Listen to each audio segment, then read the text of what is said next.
ذیابطیس ایک ایسی بیماری ہے جس میں جسم غذا سے وہ طاقت نہیں لے سکتا جتنی اسے ضرورت ہوتی ہے۔ یہ اس لیے ہوتا ہے کہ جسم زیادہ انسولین نہیں بنا سکتا یا پھر پیدا شدہ انسولین درست کام نہیں کر رہی ہوتی۔ انسولین ایک ضروری ہارمون ہے۔ ہمیں انسولین کی ضرورت ہوتی ہے جو کہ ہمارے جسم کے سیلز کو غذا سے شکر مہیا کرتی ہے۔ سیلز شکر سے قوت لینا شروع کر دیتے ہیں۔ بعض اوقات سیلز انسولین کے ساتھ مل کر کام نہیں کرتے اور یہ بھی ذیابطیس ہونے کا سبب بنتی ہے۔ سن 1980 میں بین الاقوامی اعداد و شمار کے مطابق 10.8 کروڑ لوگوں کو یہ مرض لاحق تھا، جبکہ 2017 میں دنیا میں ذیابطیس سے متاثرہ افراد کی تعداد بڑھ کر 42.5 کروڑ لوگوں تک جا پہنچی ہے۔ ذیابطیس ایک ایسا دائمی مرض ہے جس میں خون کی شوگر مطلوبہ حد سے بڑھ جاتی ہے۔ ذیابطیس لبلبے میں پیدا ہونے والے ہارمون انسولین کی کمی کی وجہ سے ہوتی ہے۔ انسولین کی یہ کمی دو طرح سے ہو سکتی ہے۔ لبلبے سے انسولین کی پیداوار ہی کم یا ختم ہو جاتی ہے، یا پھر لبلبے سے انسولین تو پیدا ہو رہی ہوتی ہے لیکن کسی وجہ سے اس کا اثر کم ہو جاتا ہے۔ اس کیفیت کو انسولین کی بے اثری بھی کہا جا سکتا ہے۔ کیا نارمل انسان کے خون میں بھی شوگر ہوتی ہے؟ جی ہاں، شوگر ہمارے خون کا انتہائی لازمی اور مستقل جز ہے۔ ہمیں اپنی خوراک میں جتنی بھی نشاستہ دار غذائیں استعمال کرتے ہیں وہ ہماری آنتوں میں جا کر شوگر میں تبدیل ہو جاتی ہیں اور یہی شوگر بعد میں خون میں شامل ہو جاتی ہے۔ ہمارے جسم کے اکثر اعضاء ایسی شوگر کو ایندھن کی طرح جلا کر توانائی حاصل کرتے ہیں، اور اگر خون میں شوگر موجود نہ ہو یا بہت زیادہ کم ہو جائے تو ان اعضاء کا کام رک جاتا ہے۔ لیکن ایک نارمل انسان کے خون میں شوگر کی مقدار قدرت کی طے کی ہوئی حدوں کے اندر ہی رہتی ہے، جبکہ ذیابطیس کی حالت میں شوگر نارمل حد سے بڑھ جاتی ہے۔ ذیابطیس سے متاثر افراد میں تشخیص سے پہلے مندرجہ ذیل علامات ہو سکتی ہیں، لیکن یاد رکھیے کہ ذیابطیس کی حتمی تشخیص کے لیے خون میں شوگر کی مقدار چیک کروانا لازمی ہے۔ اگر آپ کسی شخص کے خون میں شوگر مقررہ حد سے زیادہ ہے تو اسے شوگر کی کوئی علامت ہو یا نہ ہو اسے ذیابطیس ہو چکی ہے۔ اسی طرح اگر کسی میں ذیابطیس کی تمام علامات پائی جاتی ہیں لیکن خون میں شوگر نارمل ہے، اسے ذیابطیس ابھی نہیں ہوئی۔ علامات: بار بار اور زیادہ مقدار میں پیشاب آنا، خاص طور پر رات کو سونے کے دوران پیشاب کے لیے بار بار اٹھنا، بار بار پیاس لگنا اور حلق کا بار بار خشک ہونا، بہت زیادہ بھوک لگنا اور زیادہ کھانے کے باوجود وزن کم ہونا، کمزوری محسوس کرنا اور جلدی تھک جانا، بار بار چھوٹی امراض کا ہونا جو کہ مشکل سے ٹھیک ہوتے ہیں، نظر کی کمزوری یا دھندلاہٹ، ہاتھوں یا پیروں کا سن ہو جانا یا اس طرح محسوس ہونا جیسے جلد کے نیچے چیونٹیاں رنگ رہی ہوں۔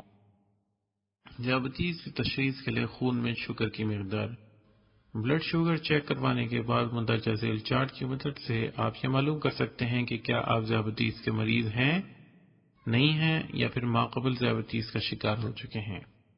ذیابطیس کی اقسام: ذیابطیس کئی قسم کی ہو سکتی ہے، لیکن اس کی جتنی بھی قسمیں ہوں ان میں ایک بات مشترک ہوتی ہے اور وہ یہ کہ ذیابطیس کی تمام اقسام میں خون کی شوگر نارمل سے زیادہ ہوتی ہے۔ ذیابطیس کی اقسام میں سے مندرجہ ذیل اہم اور زیادہ عام ہیں: ماقبل ذیابطیس یا پری ڈائبٹیز۔ اگر کسی شخص کے خون میں شوگر کی مقدار نارمل سے زیادہ تو ہو لیکن ابھی اتنی زیادہ نہ ہو کہ ہم اسے ذیابطیس کہہ سکیں تو ایسی حالت کو ماقبل ذیابطیس کہیں گے، یعنی یہ ذیابطیس ہونے اور نہ ہونے کے درمیان کا ایک درجہ ہے۔ ماقبل ذیابطیس کو تشخیص کرنے کی اہمیت یہ ہے کہ یہ آہستہ آہستہ ذیابطیس قسم 2 میں تبدیل ہو جاتی ہے، لیکن اس کا ایک اچھا پہلو یہ بھی ہے کہ اگر آپ کو ماقبل ذیابطیس کی تشخیص ہوئی ہے تو اپنے معالج کے مشوروں پر عمل کر کے آپ ذیابطیس قسم 2 سے بچ بھی سکتے ہیں۔ ذیابطیس قسم اول یا ٹائپ 1 ڈائبٹیز: پرانے زمانے میں اسے بچپن یا کم عمری کی شوگر بھی کہا جاتا تھا۔ اس میں لبلبہ انسولین بنانا بند کر دیتا ہے اور یہ کمی اتنی تیزی سے پیدا ہوتی ہے کہ دنوں اور ہفتوں میں ہی مریض شدید بیمار ہو جاتا ہے۔ اس میں بیماری کی علامات بہت شدید ہوتی ہیں اور عام طور پر تشخیص ہونے میں دیر نہیں لگتی۔ ذیابطیس کی اس قسم کا علاج روز اول سے ہی انسولین کی ٹیکوں سے کرنا پڑتا ہے۔ پاکستان میں ذیابطیس قسم اول کے مریض بہت ہی کم ہیں، لیکن جو بچے اس مرض سے متاثر ہیں ان کے علاج میں مہارت رکھنے والے افراد بہت ہی کم ہیں۔ ذیابطیس قسم اول کا علاج ہمیشہ کسی ماہر اور مستند معالج سے کروانا چاہیے۔ ذیابطیس قسم 2 یا ٹائپ 2 ڈائبٹیز: یہ ذیابطیس کی سب سے زیادہ عام قسم ہے۔ پاکستان میں ذیابطیس والے افراد میں سے 95% لوگ ذیابطیس کی اسی قسم سے متاثر ہوتے ہیں۔ ذیابطیس قسم 2 زیادہ تر بالغ افراد کو ہوتی ہے، اس لیے کچھ عرصے تک اسے بڑی عمر کی ذیابطیس بھی کہا جاتا تھا۔ لیکن اب ہم جانتے ہیں کہ ذیابطیس قسم دوم عمر کے کسی بھی حصے میں ہو سکتی ہے۔ ذیابطیس کی اس قسم کے بارے میں سب سے اہم بات یہ ہے کہ اس کی بنیادی وجہ انسولین کا بے اثر ہو جانا ہے، یعنی آپ کا لبلبہ جو انسولین پیدا کرتا ہے وہ اپنا اثر دکھانے میں ناکام رہتی ہے۔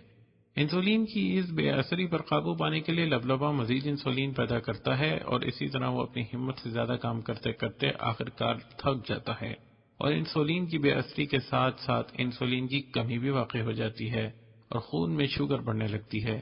انسولین کی بے اثری صرف شوگر ہی نہیں بڑھاتی بلکہ یہ آپ کے لیے کچھ اور خطرات بھی پیدا کرتی ہے۔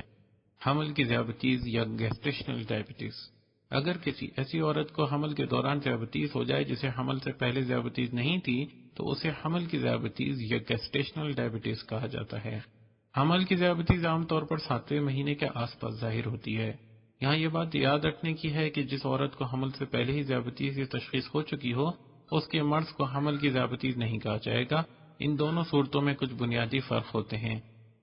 حمل کی ذیابطیس میں خون کی شوگر اس وقت بڑھنا شروع ہوتی ہے جب بچے کے کم و بیش تمام اعضاء پہلے ہی بن چکے ہوتے ہیں، اس لیے ان بچوں میں پیدائشی نقائص پیدا ہونے کا کوئی اضافی خطرہ تو نہیں ہوتا جیسے کہ پہلے سے ذیابطیس کے مریضہ کی حاملہ ہونے کی صورت میں ہوتا ہے۔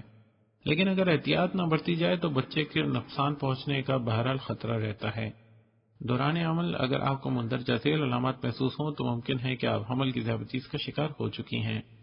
بار بار اور زیادہ مقدار میں پیشاب آنا، خاص طور پر رات کو سونے کے دوران پیشاب کے لیے بار بار اٹھنا، بار بار پیاس لگنا اور حلق کا بار بار خشک ہونا، بہت زیادہ بھوک لگنا اور زیادہ کھانے کے باوجود وزن کم ہونا، کمزوری محسوس کرنا اور جلدی تھک جانا، بار بار چھوتی امراض کا ہونا جو کہ مشکل سے ٹھیک ہوتی ہوں، نظر کی کمزوری یا دھندلاہٹ، ہاتھوں یا پیروں کا سن ہو جانا، اس طرح محسوس ہونا جیسے جلد کے نیچے چیونٹیاں رینگ رہی ہوں۔ ناظرین، اگر آپ کو ہماری یہ ویڈیو پسند آئی ہے تو ہماری اس ویڈیو کو لائک کیجئے، دوستو احباب کے ساتھ شیئر کیجئے، اور مزید دلچسپ و معلوماتی ویڈیوز کے لیے ہمارا چینل اردو کی بات سبسکرائب کیجئے۔ اگر آپ کسی خاص موضوع کے اوپر ہماری جانب سے ویڈیو تیار کروانا چاہتے ہیں تو نیچے موجود کمنٹس باکس کے ذریعے ہمیں اس سے مطلع فرمائیے۔ نئی ویڈیو کے ساتھ عنقریب دوبارہ حاضر ہوں گے۔